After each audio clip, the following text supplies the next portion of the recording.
ये कहानी एक नन्ही परी और गरीब लकड़हारे की है। परियों की एक अलग ही दुनिया थी, जिसे परियों ने अपने जादू से खूब सजाया था। स्वर्ग से भी सुंदर पूरा शहर था उनका, जिसमें हर परी बहुत खुशी से रहती थी और सारी परियों को जादू करना बहुत अच्छे से आता था। परी रानी ने सबको एक छड़ी दे रखी थी, वह जादुई थी। उस छड़ी के जादू से ये पूरी दुनिया भी उन्होंने बसाई थी और पृथ्वी पर रहने वाला हर इंसान इस दुनिया में जाना चाहता था, लेकिन ऐसा किसी के बस में था नहीं। रानी परी की एक छोटी सी बेटी थी, जिसका नाम था खुशबू, जो पूरे दिन परी लोक में उड़ती रहती थी। खुशबू के पास छोटी सी छड़ी थी, जिसे जब वो ऊपर करके कहती मुझे आसमान में ले चलो, तो फट से आसमान में पहुंच जाती। ऊपर से देखने पर परी लोक बहुत सुंदर लगता था। एक दिन खुशबू उड़ रही थी, तभी वह उड़ते उड़ते अचानक बादलों के ऊपर पहुंच जाती है। उसे नीचे कुछ भी दिखाई नहीं देता, सिर्फ बादल नजर आ रहे होते हैं। तो कुछ देर बाद जब वो नीचे आती है तो देखती है कि वो परीलोक से पृथ्वी की ओर आ चुकी है, मतलब बहुत नीचे आ चुकी है। खुशबू डर जाती है, वह वापस परीलोक जाने के लिए मुड़ती है, तभी वो एक पक्षी से टकरा जाती है। टक्कर होने के कारण जादू की छड़ी उसके हाथ से छूटकर नीचे गिर जाती है। खुशबू को अपनी छड़ी को ढूंढने के लिए धरती पर उतरना पड़ता है, क्योंकि उस छड़ी के खो जाने पर उसकी जादुई शक्तियां भी कुछ देर में खत्म हो जाएंगी। खुशबू जब नीचे आती है तो वहां एक जंगल था। खुशबू बहुत डर जाती है। वो घास के मैदान में जाकर अपनी छड़ी ढूंढने लगती है, लेकिन बहुत देर तक ढूंढने के बाद भी जब उसे छड़ी नहीं मिलती है और रात का अंधेरा होने लगता है, तब वो रोने लगती है। दूसरी ओर रात हो गई। खुशबू के न मिलने पर परियों की रानी बहुत चिंतित हो जाती है और वो अपने सिपाहियों को बुलाकर कहती है कि जाएं और वो खुशबू को ढूंढ कर लाएं। खुशबू परी के रोने की आवाज सुनकर पास ही घर में एक लकड़हारे की पत्नी जाग जाती है। वो अपने पति से कहती है कि सुनते हो, मुझे लगता है कोई बच्चा रो रहा है। यह सुनकर लकड़हारा अपनी कुल्हाड़ी उठाकर बाहर चल देता है। तभी उसका 5 साल का बेटा उससे कहता है, पिताजी मैं भी आपके साथ चलता हूं, कहीं आपके हाथ में कुल्हाड़ी देखकर वो बच्चा डर ना जाए। दोनों बाप बेटे उसी दिशा में चल देते हैं जहां से रोने की आवाज आ रही थी। लकड़हारे को छोटी सी परी रोती हुई दिखाई देती है। वो उसके पास जाने लगता है, तभी मोहित कहता है, रुको पिताजी, मैं जाकर पूछता हूं। लेकिन लकड़हारा कहता है, नहीं बेटा, कहीं इसने तुम्हें नुकसान पहुंचा दिया तो क्या होगा। मोहित कहता है, पिताजी वो कितनी परेशान लग रही है, वो मुझे क्या नुकसान पहुंचाएगी, मुझे जाने दीजिए। मोहित चुपचाप जाकर उसके पीछे खड़ा हो जाता है। पूछता है, तुम कौन हो, यहां कैसे बैठी हो और क्यों रो रही हो। खुशबू परी पीछे मुड़कर देखती है तो डर जाती है। वो वहां से जाने लगती है, तभी मोहित उसे रोकता है, रुको परी रानी, मुझसे डरो नहीं, मैं तुम्हारी मदद करने आया हूं। खुशबू परी कहती है, माँ ने कहा था कि इंसानों के पास नहीं जाना चाहिए। मोहित उससे कहता है, और मेरी माँ कहती है कि कोई भी परेशानी में हो तो उसकी मदद जरूर करनी चाहिए। देखो वहां मेरे पिता खड़े हैं, वो भी तुम्हारी मदद करने आए हैं। यह सुनकर खुशबू कहती है, मैं गलती से अपने घर से बहुत दूर आ गई हूँ, यहां मेरी जादुई छड़ी गिर गई है, जिसके कारण अब मैं घर नहीं जा पा रही। मोहित उसे कहता है, तुम हमारे घर चलो, वहीं रुक जाना, अभी तो रात है, सुबह तुम्हारी छड़ी ढूंढ लेंगे। यहां बहुत से जंगली जानवर आते हैं जो तुम्हें नुकसान पहुंचा सकते हैं। खुशबू उसकी बात सुनकर उसके साथ चल देती है। मोहित अपने पिता को नन्ही परी के बारे में सब बताता है। तीनों घर पहुंच जाते हैं।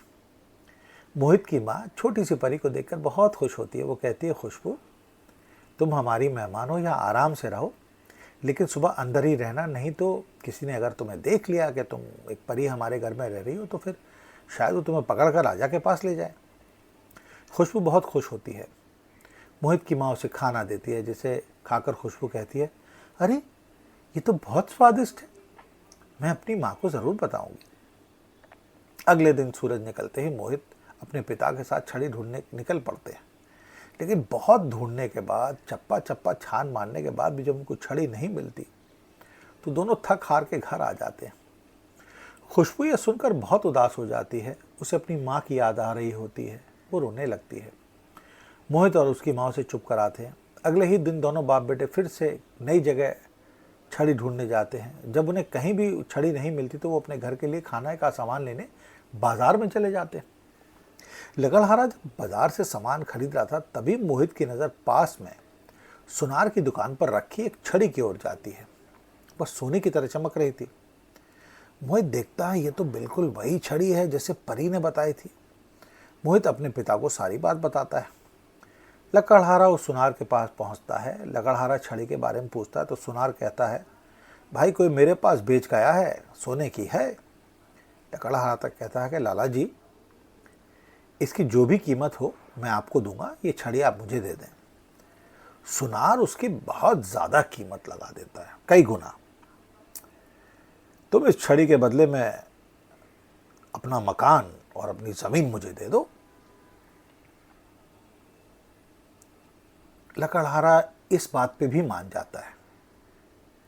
तो सुनार कहता है कि सुनो, फिर ठीक है, ले जाओ ये छड़ी, कल मैं आऊँगा, तुम मकान खाली कर देना। मोहित छड़ी लेकर बहुत खुश होता है। दोनों घर आ जाते हैं। मोहित खुशबू को छड़ी देता है। खुशबू वो छड़ी पाकर बहुत खुश होती है। खुशबू परी कहती है कि आपने मेरी मदद की है, मैं आपको हमेशा याद रखूंगी और आपसे मिलने आऊँगी।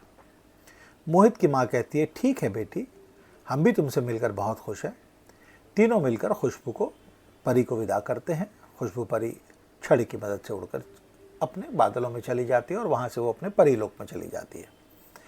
उसके जाने के बाद तीनों बहुत उदास हो जाते हैं क्योंकि उनका घर, ज़मीन सब चला गया था। सुबह तक तीनों ने अपना सामान बांधा, तब तक सुनार आ गया। तीनों ने एक बैलगाड़ी में अपना सामान रखा और वहाँ से चले जाते हैं। सुनार घर को अपने कब्जे में ले लेता है। लकड़हारा अपनी पत्नी और बच्चे के साथ पास के ही जंगल में एक तंबू बनाकर रहने लगता है। दूसरी ओर जब खुशबू वापस परीलोक पहुंचती है तो उसकी माँ बहुत खुश होती है।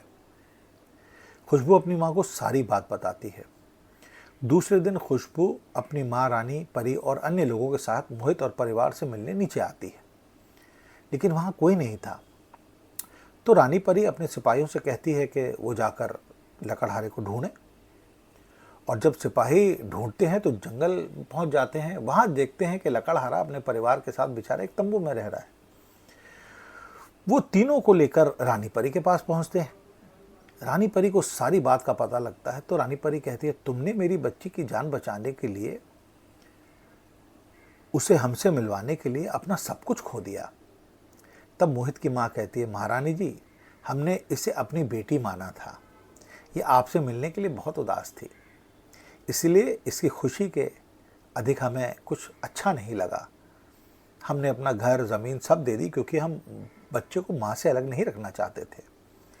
रानी परी अपने सिपाहियों को भेजकर सुनार को छड़ी से दुगना सोना भेजकर मकान और ज़मीन छुड़वा लेती है। यानी दुगनी कीमत देती है सुनार को कि एक काम करो, ये ज़मीन और मकान तुम छोड़ दो। मोहित और उसके परिवार को वापस अपना घर मिल जाता है। जब वो घर के अंदर जाते हैं तो उनके घर में सोने चांदी का भंडार लगा हुआ था। रानी परी कहती है, मैंने तुम्हें वो खजाना दिया है जो कभी खाली नहीं होगा। मोहित की माँ ने कहा, ये सब हमने किसी लालच में नहीं किया था रानी परी। रानी परी बोली, ये मैं अपनी खुशी से दे रही हूँ। और हाँ, हम तुमसे मिलने आया करेंगे और किसी इंसान ने आज तक परीलोक नहीं देखा है, तुम भी आना, मैं तुम्हें परीलोक दिखाऊंगी। इतना कहकर रानी अपनी बच्ची को लेकर चली जाती है और मोहित और उसका परिवार बहुत मज़े में रहने लगता है।